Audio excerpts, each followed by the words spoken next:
Here is the reason why it's so important that you ask your doctor for a full thyroid panel, not just a TSH and not just a T3 or T4 with a TSH. A TSH alone is not telling you much, and I'm going to show you. This is a young female, 20-something, born in 1999. She came to me for skin issues mainly. Here is what we see with a full thyroid panel. The TSH 1.1, which you can see the range is 0.1 to 4.9. First of all, the ranges are way too high, and this lab vibrant brings it in a little, but nobody is optimal in these wide ranges. This is basic T3 and T4, which look very different when you look at free T3 and free T4. And actually, her regular T3 shows that she is at the lowest end of normal. Her T4 is 7.9, the TSH in normal, and a T4 at 7.9 toward the high end. They're going to say your thyroid is great. If we look at free T3, we see that her thyroid is okay. I like it at 2.5. She still is not having like the serious thyroid issues, but she is having some other issues that I think are affecting her thyroid that will become a problem down the road.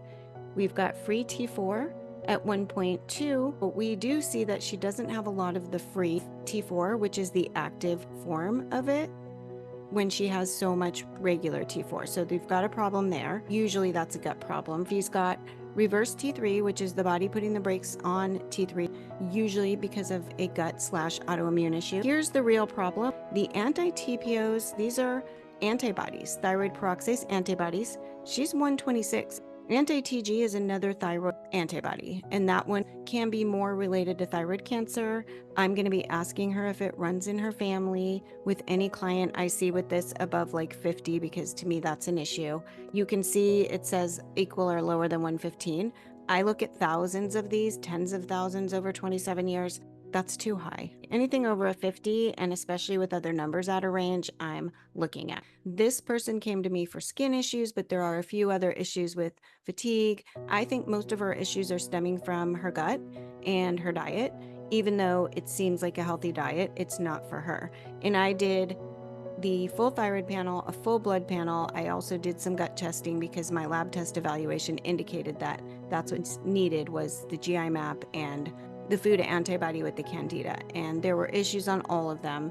But for the thyroid, if this person had only done a TSH, which is probably what she's ever gotten on her yearly physical, a TSH and maybe a T4, but not the free T4, it looks like her thyroid is great. But when we look further and we do the free T3 and the free T4, which is the actual thyroid hormone available to the body, and you must cleave T4 to T3 for your thyroid to actually get the message. It comes from your brain and it goes to your thyroid, and there's some steps involved.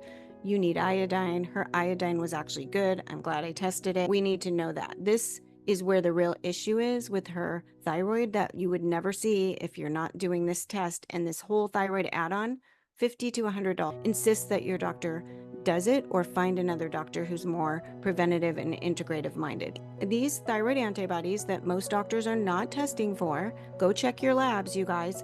This can be super serious. Right there, that is indicative of Hashimoto's, which is hypothyroid. This person's in her early 20s. She doesn't have any symptoms yet. We'd like to keep it that way. And her anti-TG are also thyroid antibodies. You always want to look for a history. Does anybody have thyroid cancer in our family? Thyroid cancer is so prevalent, and I think a lot of it's stemming from our gut, it's stemming from our food, mainly gluten, a lot of times casein and dairy, and a leaky gut, and we are not looking for the right thyroid test. Most doctors, this isn't on their radar. I've been doing this for almost 30 years, and it's ridiculous to me that it's not done standard. It doesn't cost that much, and there's so much prevention that can happen here. We're going to go next to her gut tests, and I'll show you what I think is causing this, and there is science to back that up. We can see she's having an autoimmune reaction, and usually in my experience, that comes from the gut. The first part of her GI map shows that she has H. pylori. She came to me for acne, fatigue, energy drops, and wanting to know how to optimize her diet as a model. And as a model, you can't have acne. Like, that's not going to be good for your career. We already have made some changes in her diet. I figured out which lab test she needed with my lab test needs evaluation. And now we're getting results back. She's already made the changes and already told me that her skin has cleared up a significant amount, and we will get that even better.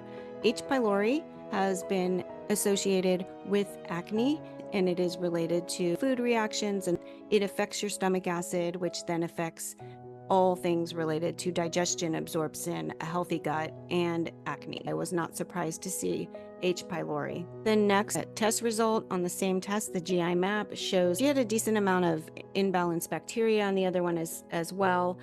Her anti-gliadin is off the charts, above 500. 175 is the cutoff. What that is it's gluten-related issues. She does not yet have high zonulin, as you can see down there, which would mean a leaky gut. But we also did food testing that shows she's starting to react to things that she eats pretty often. Yes, it's really important that we do the right tests, or we don't know what we're working with and we're just guessing. Here is the food antibody test.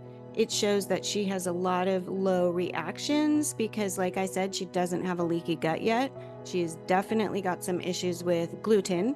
And what I see with anti-gliadin is, I've done so many of these tests over so many years, is a dairy reaction, especially in people with certain genetics, will cause a high anti-gliadin and eventually a high leaky gut, sometimes a high zonulin.